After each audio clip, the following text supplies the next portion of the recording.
Trina called me on the day of the shoot, and then she put me on three-way with Tawanda. They wanted me not to show up to work. My last conversation with them was I wasn't protesting. I mean, you know, there's so much you could take. I decided to not stop filming because, I mean, there's other stories to be told. I'm afraid.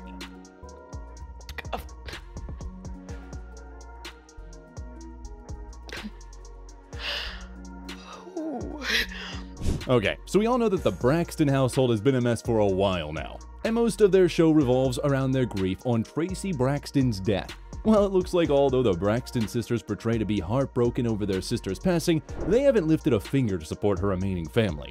The word has it that the Braxtons have allegedly outed Traci's husband and son from the family, and now that her son is in trouble with the law, they aren't helping him one bit. I don't know about you, but it's hypocritical to me.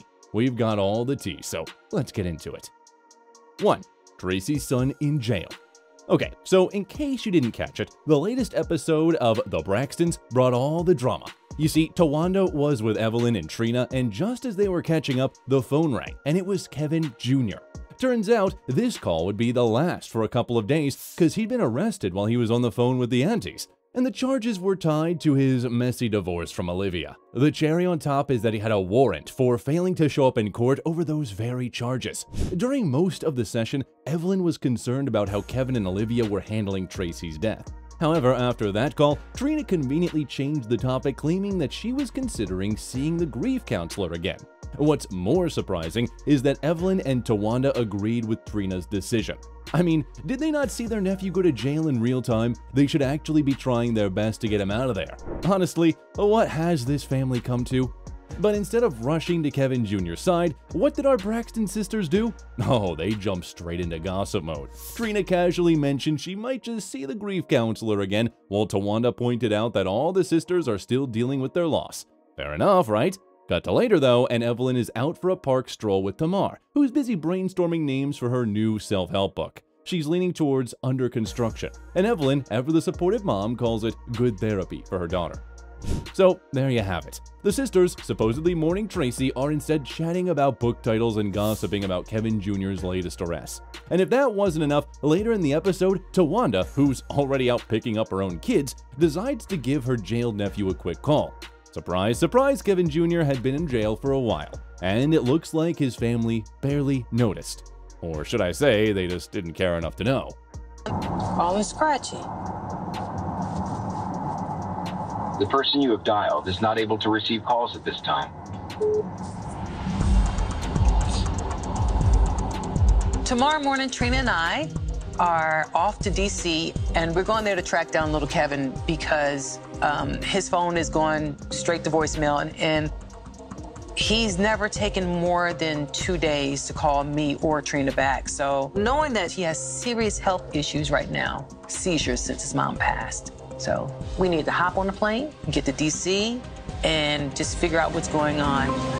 Now, if you think about it, maybe Kevin Jr.'s arrest might be a good thing for the sisters, because we all know how they were really upset when Traci left everything she owned to his son, and that according to rumors might be the core of their discord to begin with.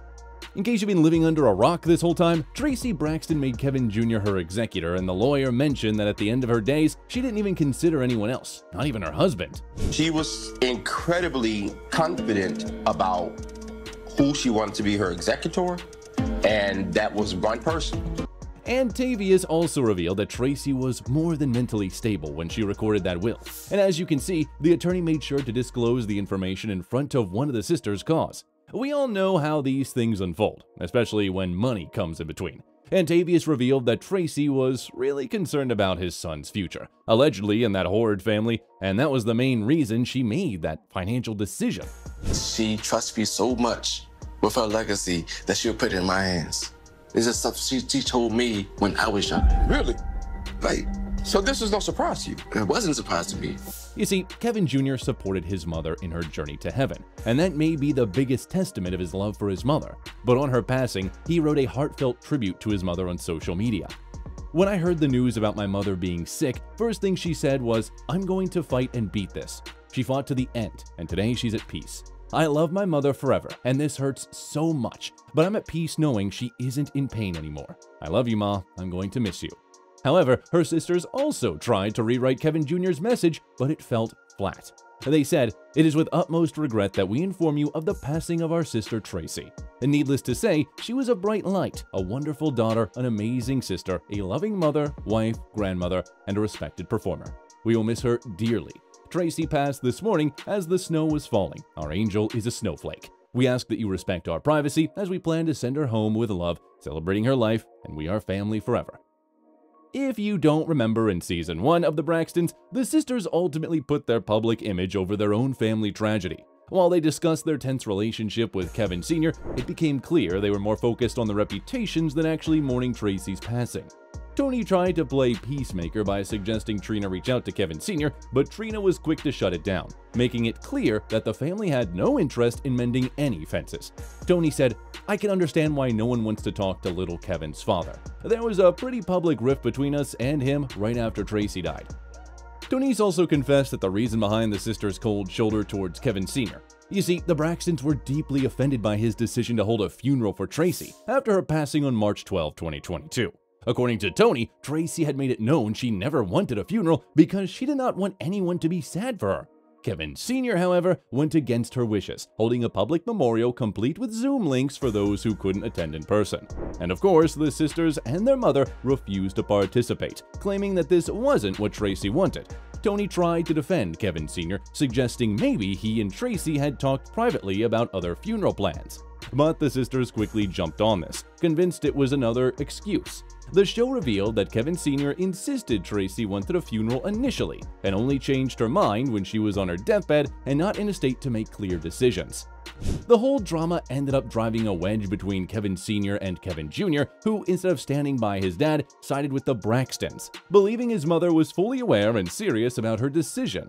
It was almost like the sisters managed to poison Kevin Jr. against his father, creating a rift in the family just when they needed to come together. Meanwhile, Kevin Sr. may have just been trying to honor his late wife's memory the way he thought best. But as usual, the Braxtons were more concerned about how it looked to everyone else. Just some time later, Trina dropped the news that production wanted Kevin Jr. to film a scene with his dad and their father, Michael Braxton Sr., which she said no one agreed to. "I made it very clear," she said. "I'm not trying to give a platform for his dad to film in any way, shape, or form." Apart from all this funeral drama, Traci's death should have been a grave reminder for the Braxtons about how short life is, but it turns out that they are now trying to monetize their sister's death. Listen, this is not an exaggeration, as Tamara literally went online to post about the plant regarding their upcoming season. She said, "You're going to see never-before-seen pictures and video of when she was sick and when she was transitioning. And we just thought it was important to show our fans as well, because our fans have gone through this journey with us with Traci. It was a loss for us, but it was a loss for our fans as well. She fought a great fight. Traci definitely wanted us to come together to do this show, and one of the great things about it is that we have also included her son in the series this season." And literally in the next minute, Tamara started gushing about her own life update that she was engaged. At this point, it feels like they're just trying to make Traci's death as their main selling point. I can't wait for everyone to see how everything unfolds on the show, because it's a journey, and I'm just really excited about this new season for the Braxtons. You're gonna see it all, and it's just amazing. It's just amazing. I know that Tamar had some new music coming out for this particular season. I know Tony's working hard on some new music. We haven't collectively decided on if we're going to do something together moving forward. It's bittersweet because Traci's no longer here with us, and we definitely miss her tone and voice. So we don't know, maybe in the near future, maybe in another season possibly. But wait, there's more. You know the reality TV show that started after Traci's death, right? Turns out that they actually used Traci's death as the main pitch for that one as well. At the premiere of their WeTV reality series, The Braxtons, Trina told People that Traci would want the family to move forward and tell her story. In addition to that, when they were asked about how the family decided to reunite for another reality show 3 years after Braxton Family Values ended, Tawanda said, "Traci did this. Traci did this. We did this for her. She told us that she wanted us to tell her story. She wanted us to do the show. And this is the first time in history that all the Braxton girls said yes so quickly." However, the sisters admitted that there were some nerves about showing their highs and lows on camera again. Trepidation might not be the right word, Trina shared. but there was definitely some angst going into doing this season, especially, like I said before, because Traci is missing. You look around to your left and to your right and she's no longer with us, and she's definitely missed. But we made sure that we've inserted her into the different scenes, like some never-before-seen scenes from our personal lives, from personal videos and personal pictures, just to remind everybody that Traci is still with us. Traci is still a Braxton, and we cannot lose her Traciness. Anyway, it turns out that it wasn't just Traci who had a health problem. During an episode, Toni revealed that she also nearly suffered a heart attack after Traci passed. She said, in true Toni fashion, asked the family to come to dinner, and she had something to tell us. But this time, when she told us that she wanted to talk, the setting of her tone was very melancholy. And I'm really afraid because Toni had this health scare recently. Trina shared. Toni has always been a recluse when it comes to her feelings. She never really has been this person who just wants everybody to know what's going on with her in her life, and especially with her health.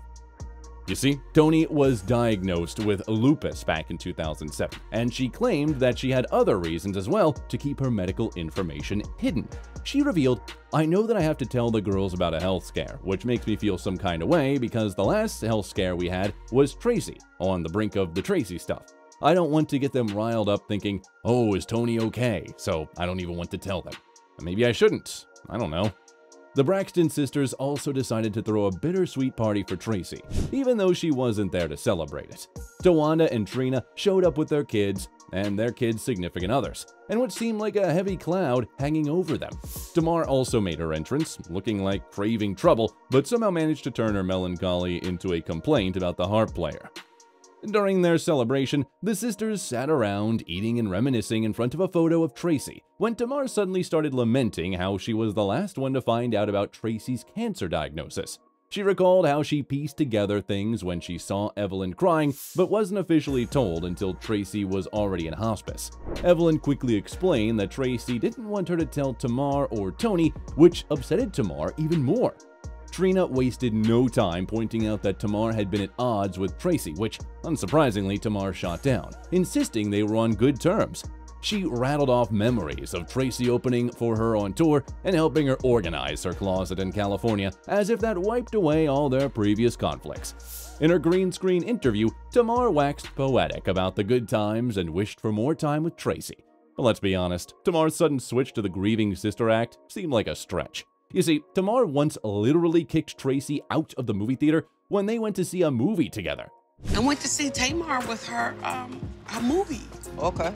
You know, she kicked me out. I don't know what's going on. Well, family friend Denise jumped in to diffuse the tension. She claimed that Traci didn't want to burden her family with what she was going through. And honestly, can we blame her? With Tamar always at Traci's throat, it's no wonder Traci kept her diagnosis close to her chest. Tamar might have been shocked to be the last to know, but given the constant tension, maybe it shouldn't have come up as such a surprise. Apart from that, you might already know that the Braxton sisters first made a debut on television when they began their musical career as members of the singing quintet, the Braxtons. They first sang together at their childhood church, where their father was a pastor. But after signing to Arista Records, they released their first single, Good Life, in 1990. Traci told You Know I Got Soul in 2014, "It was so rewarding because we worked so hard. Tamar was only 10, just singing with my sisters and having that harmony and being as one. We were as one, the same heartbeat." During the showcase in Los Angeles, Toni Braxton caught the eye of Kenneth "Babyface" Edmonds, who was scouting for his label, LaFace Records. Toni shared, "They just signed with TLC, so they were looking for another girl group. My sister said, you sign with Babyface, and then you come and help us." Years after the agreement, Traci said her older sisters stayed true to her word. When Toni signed, she had her sisters singing backgrounds, so it was like we weren't missing a beat. She was just out front. For her to share her spotlight is the ultimate thing. I'm so proud of her because she still doesn't have to share her spotlight, but she does. However, in 2011, the spotlight shifted to the Braxton sisters themselves with the debut of their hit reality show, Braxton Family Values. Tamar revealed to the New York Daily News that they have the idea for the show that had been brewing in her mind for a while before she managed to convince her sisters to come on board. "I got the idea for the show in 2008, and all my sisters were like, no way.